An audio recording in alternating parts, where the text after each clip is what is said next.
Hi guys, welcome to part 2 of all the putting togethers of the parts that go into the making this Reflux still. I wanted to show you the beer keg with all the gear off, just to give you an idea of what that looked like, and probably wasn't easy to see. Since I spoke to you, I invested in a bigger burner down there, just to stop that, just to keep that flame more stable. So that was 25 quid. So not a great expense, and it does a super job. It's about 3 times more powerful than the last one. Also, about 10-11 days ago, I've put 21 litres of water in my fermentation tub, along with I think about 4 sachets of super wine yeast, and I put the whole packet of yeast nutrient in as well, just to make sure everything goes off, ferments properly. And I also wanted to show you some of these other little bits here. Obviously the bolts to hold everything on with the washers. There's the old temperature gauge at the top, which inside, not very good light under here.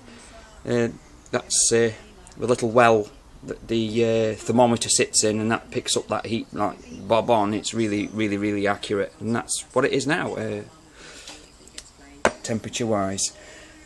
These were the pan scrubbers that I use at the bottom of the still to hold these ratchet rings, and these are the ceramic rings, and these ones are 6mm, probably one of the smaller ones that you can get. So the smaller the ring, the more ceramic surface area there is for the volume. So that's kind of how it works. It's able to trap more of the nasty stuff and keep it back. Obviously that's that cork flange, like a big washer, yeah. That was that piece, and these are the 2 pieces that I was trying to, I don't know if I was trying to explain or whether I showed you, and these are just welded, the bolts were welded underneath, obviously to fit there. Right, here we are. We've just got to put the 2 scrubbers underneath, inside that column, and just push those in there, like so, and they just stop those rings. Just get rid of anything. You just got to be careful nothing falls down there, because I've already put the wort in the keg. So all we've got to do is just drop in this peg, this little piece of wire, and we'll just bend her up so that that doesn't drop out. We'll just bend it like a, there we go, that's not going anywhere. Okay, so that's in place. We can tip her up and mount her on the washer. Right, now we've got the top on. All we need to do now is just fill the top with these rings, and just use an old bottle top,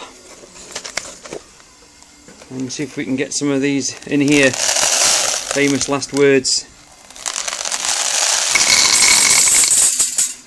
I've lit the gas, yeah, so it'll take about 40 minutes, 35 minutes to get up to pressure now, up to the right heat. So we just fill that up.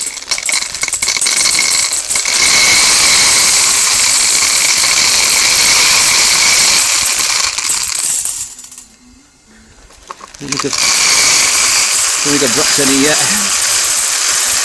Hey up with you.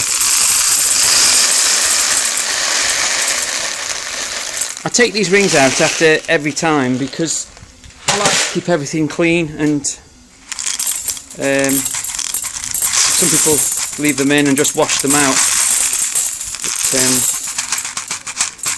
I like to strip everything down and clean it. And also saving, sometimes people save the...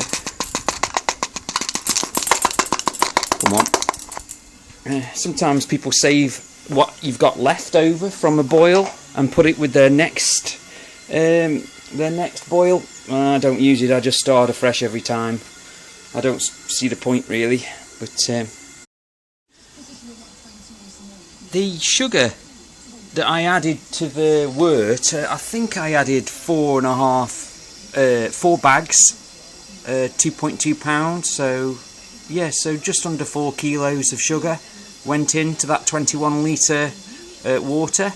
Like I said before, plus these 2 little babies, obviously your wine yeast, you need about, as it says there, heaped teaspoon per gallon, and you need quite a bit more of this. This one, it says a level teaspoon per gallon, but I've read on the internet if you give that a little bit more yeast nutrient, it makes sure everything does ferment out.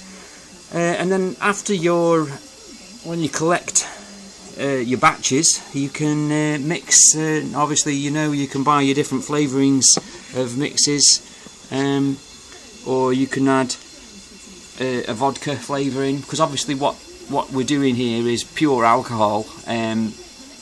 Obviously there's no flavour to it. So we got the gas on, and we got it going, remembering to put the water full on and testing for leaks. Also the heat, I was on maximum heat as well, so we could get the boil going as quick as we can. When it starts, you seem like it's doing nothing, then you just reduce that water line to allow the whole thing to heat up to the temperature that you want to achieve, which is there or thereabouts. I mean, we're just running a little bit over the 80, 81, 82 mark. It's coming up to 85, so I'm just going to back that heat down a little bit. But we've still got that trickle of water going through there, which is cooling everything down. I've had this going now for about an hour, about maybe an hour and a quarter, so you get a vigorous start. There's one already through, so there's a vigorous start, and once all that water's boiled off, you start then getting into, it does slow down, and you just do have to keep your eye on the heat, but you only tweak with the heat, keeping that water flowing through, and just keep going. When it starts going crazy, as you can't control, that's really the end of what you're going to get. So each one is different as you build, so you just have to do what you think's right, and also grab as much as you can,